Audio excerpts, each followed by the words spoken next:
Maoist పార్టీకి మరో ఎదురు దెబ్బ తగిలింది. మహారాష్ట్రలో 15 మంది లొంగిపోయారు. గోండియా జిల్లా సరిహద్దులో ఎంఎంసీ జోన్ ప్రతినిధి అనంత్ అలియాస్ వికాస్ లొంగిపోయారు. ఆయుధాలు అప్పగించి జనజీవన స్రవంతిలో కలిసిపోయారు. అతడిపై కోటి రివార్డు ఉంది. జనవరి 1న సాయుధ విరమణ చేస్తానని నిన్ననే అనంత్ లేఖ విడుదల చేసినటువంటి సిచ్యువేషన్ కనిపిస్తుంది.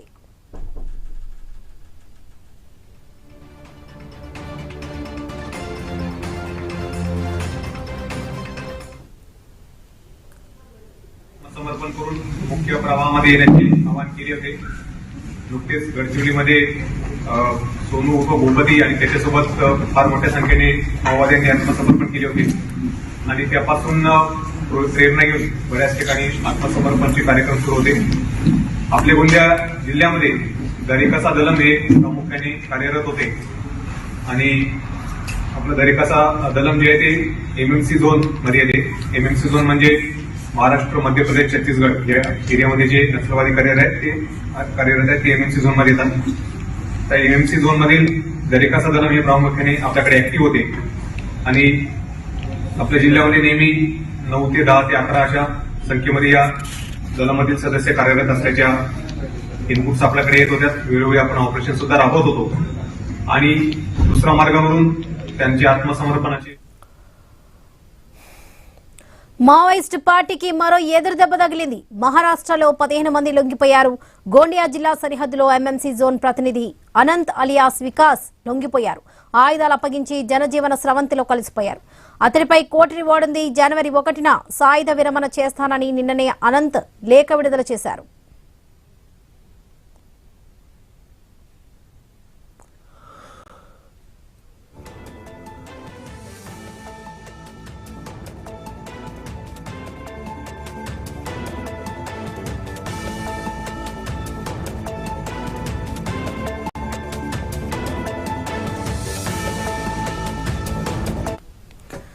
మావోయిస్ట్ పార్టీకి మరో ఎదురు దెబ్బ తగిలింది. మహారాష్ట్రలో 15 మంది లొంగిపోయారు. గోండియా జిల్లా సరిహద్దులో ఎంఎంసీ జోన్ ప్రతినిధి అనంత్ అలియాస్ వికాస్ లొంగిపోయారు. ఇదే విషయానికి సంబంధించి పూర్తి అప్డేట్స్ మా ప్రతినిధి నవీన్ అందిస్తారు. నవీన్, వరలక్ష్మి, మనం చూడొచ్చు, ఒక పక్క మావోయిస్టుల లొంగుబాటు, మరో పక్క ఎన్కౌంటర్ లో ప్రాణాలు కోల్పోతున్న పరిస్థితి. నేపథ్యంలో పూర్తి స్థాయి కూడా మావోయిస్టులు కీలక నేతలు ఎవరైతే ఉన్నారో వాళ్ళందరూ కూడా లొంగిపోవడానికి సర్వం సిద్ధం చేస్తున్నారు. అయితే నిన్న మనం చూసుకుంటే ఎంఎంసీ స్పెషల్ జోనల్ కమిటీ అధికార ప్రతినిధి వికాస్ అలియాస్ అనంత్ ఒక లేఖ విడుదల చేశాడు. మేము జనవరి 1 కల్లా లొంగిపోతామని చెప్పేసి కూడా ఆయన లేఖలో పేర్కొన్న పరిస్థితి కాబట్టి, కానీ లేఖ విడుదలైన 24 గంటల గడవ ముందుకే ఆయన బృందంతో దాదాపు 15 మంది బృందంతో ఆయన లొంగిపోయాడు. మొత్తం వెపన్స్ ని కూడా మహారాష్ట్ర లోని గోలియా పోలీసులకు అప్పచెప్పాడు. పోలీసుల ఎదుట ఆయన 15 మంది ఆయన బృందంతో లొంగిపోయిన పరిస్థితి కాబట్టి, అంటే ఎంఎంసీ స్పెషల్ జోన్ కమిటీకి ఆయన ప్రతినిధిగా వహిస్తున్నాడు. అంటే ఎంఎంసీ అంటే మహారాష్ట్రతో పాటు అదేవిధంగా మధ్యప్రదేశ్, ఛత్తీస్గఢ్ ఈ 3 రాష్ట్రాల సరిహద్దు ప్రాంతంలో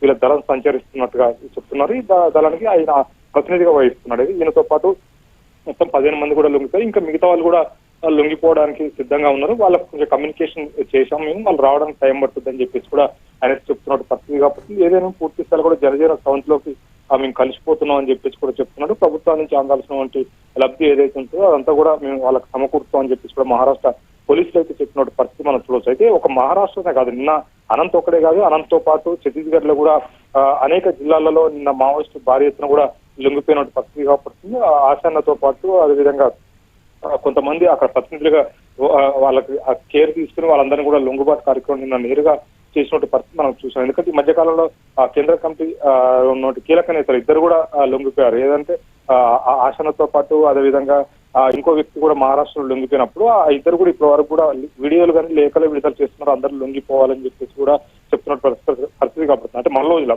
మనం చూడొచ్చు, మల్లోజిలో మహారాష్ట్రలో లొంగిపాడు, అదేవిధంగా ఛత్తీస్గఢ్ లో ఆశనాలు లొంగిపాడు. వీళ్ళిద్దరు కూడా లొంగిపోయిన తర్వాత నేరుగా వాళ్ళు వీడియోలు పెడుతున్నారు, అందరూ కూడా లొంగిపోండి మేము మధ్యవర్తి వహిస్తామని చెప్పేసి. కానీ నిన్న మా ఛత్తీస్గఢ్ లో లొంగిపోయినట్టు నక్సల్స్ నేరుగా వాళ్ళే తీసుకొచ్చి వాళ్ళందరినీ కూడా అక్కడ అధికారుల దగ్గర కూర్చోబెట్టి అయితే నిన్న లొంగుబాటు కార్యక్రమం నిర్వహించారు. ఫస్ట్ టైం వాళ్ళు తీసుకొచ్చి లొంగుబాటు కార్యక్రమం అనేది, ఎందుకంటే ముందుకు వాళ్ళతో పాటు వచ్చి లొంగిపోయారు తప్ప మిగతా ఎవరు కూడా వాళ్ళ ప్రతి ఒక్కరు కానీ పూర్తి స్థాయిలో కూడా వాళ్ళు ఆ లొంగుబాటు కార్యక్రమం నిర్వహించారు. అంతేకాకుండా ఎంఎంసీకి సంబంధించినటువంటి ఆ కమిటీ ఏదైతే ఉందో ఇప్పుడు అనంత్ కూడా వీళ్ళిద్దరు కలిపే లొంగుబాటు కార్యక్రమం చేయించిన పరిస్థితి కాబట్టి, పూర్తి స్థాయిలో కూడా ఇది ఛత్తీస్గఢ్ తో పాటు మహారాష్ట్ర అదేవిధంగా ఈ గచ్చిరోలు అంటే ఈ ఎంత ఒడిశా ఈ ప్రాంతం మొత్తం కూడా ఉన్నట్టు మావోయిస్టులు అందరూ కూడా ఆల్మోస్ట్ లొంగిపోవడానికి సిద్ధమయ్యారని చెప్పేసి కూడా ఇప్పటికే పోలీసులు కూడా చెప్తున్నారు. ఇంకా లొంగుబాట్ల కార్యక్రమం అయితే ఉంటుందని చెప్పేసి కూడా చెప్తున్నట్టు పరిస్థితి. కాకపోతే ఏదైనా మావోయిస్టులకు భారీ ఎదురు దెబ్బనే చెప్పుకోవచ్చు. ఎందుకంటే భారీ ఎత్తున ఈ స్థాయిలో మావోయిస్టులు లొంగిపోతుంటే ఇంకా అడవిలో ఉండే పరిస్థితి. ఆపరేషన్ కంగారు ఇంకా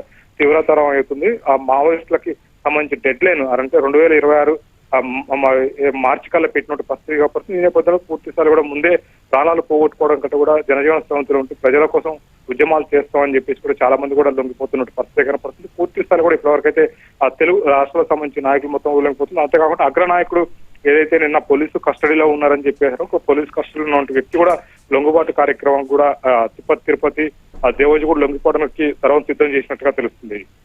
రైట్ నవీన్, థ్యాంక్ యూ.